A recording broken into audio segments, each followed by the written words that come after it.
Here's another thing that we do here in the body shop. You see these headlights? See how the top of them is all starting to turn yellow and everything?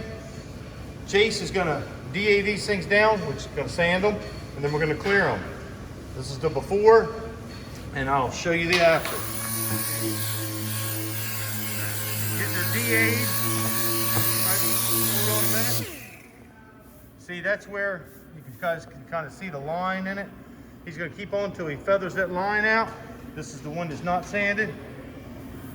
Wait until they're done, it'll look brand new. I kind of missed him clearing them. I'll get him on the next coat.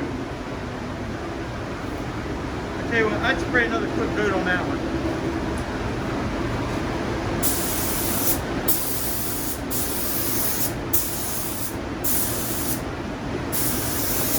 Yep, do the same thing now.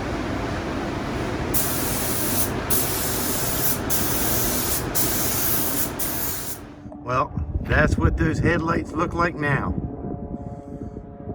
Almost new.